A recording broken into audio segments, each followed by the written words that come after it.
Thyroid cancer එක ආපු ළමෙක් හිටියා අපික පන්තික කාලයක්. දැන් එයා ජීවිතුන් අතර නැහැ. ඒ ළමයාගේ මාරයි ඉතින් හරිය දුක හිතෙනවා හරියද? මාස 6න් 6ට ડોක්ටර් කියලා තිබුණා LP ටෙස්ට් එකක් කරන්න ඕනේ කියලා. හැම මාස 6කට සැරයක්ම LP ටෙස්ට් එක. මම දැකලා තියෙන ධෛර්යවන්තම ළමයා තමයි මගේ ජීවිතේ හම්බෙන්නේ. ගෑනු ළමයා. මම දැකලා තියෙන ධෛර්යවන්තම ළමයා. හරි. කොච්චර ධෛර්යවන්තද කියනනම් අම්මාව තමයි එක්කන් එන්නේ එළියේ ඉන්නවා අම්මා. එයා එනවා පන්තියට.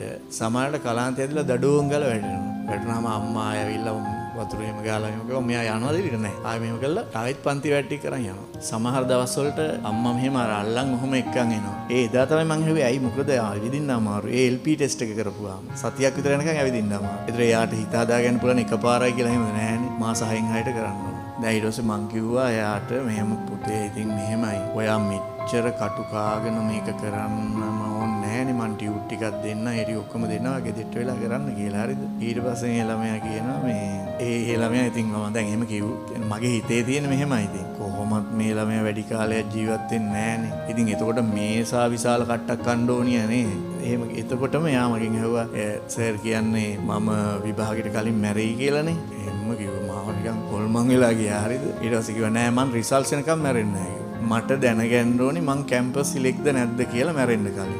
මූ නිදි මරාගෙන රෑ පාඩම් කරනවා. ડોක්ටර්ස්ලත් කියනවා ඔයාගේ අසනීපේ හැටියට ඔයා ඔහොම මහන්සි වෙන්න බෑ. මහන්සි වුණොත් මේක වැඩි වෙනවා. එයා කියන්නේ නෑ මට කැම්පස් සිලෙක්ට්ද කියලා බලා ගන්න ඕනි. පුදුම ළමෙක් ඉතින්. ඊට පස්සේ අන්තිමම කාලේ පොතකුත් ලියලා ගෙනත් දුන්නා මට. එයාට කැන්සර් එක අඳුනගත්ත තැන ඉඳන් හරිද මේ වෙනකන් ලැබපු මොකක්ද අත්දැකීම්. ඒවත් ලියලා මේ ඔක්කොම. ඇත්තටම කැම්පස් සිලෙක්ට් වුණා කියන්නකෝ ඒකයි B දෙකක් ගත්තා. කැම්පස් සිලෙක්ට් කළා කැම්පස් එකෙනුත් ආවා ලියුම කැම්පස් එකේ පාඨමාලාවටත් ආවා ඔක්කොම ආවා. හැබැයි පාඨමාලාව පටන් ගන්න කලින් මැරුණා. ඉතින් එයා ඉඳුරාම දන්නවා මොකක් වෙන බවද? තමන් මැරෙන බව. ඉඳුරාම දන්නවා මැරෙනවායි කියලා. හැබැයි එක දවසක් පන්තිර නැවිත් හිටියේ නෑ. මම දකින්නේ මට හම්බෙච්ච ජීවිතේ ධෛර්යවන්තම ළමයාලා. පුදුම ධෛර්යයක්. දැන් මම කල්පනා කළා මට එහෙම වුණා නම් මමත් අතාරිනවා මේක. වැඩක් නෑ ඉතින් දැන් මේක.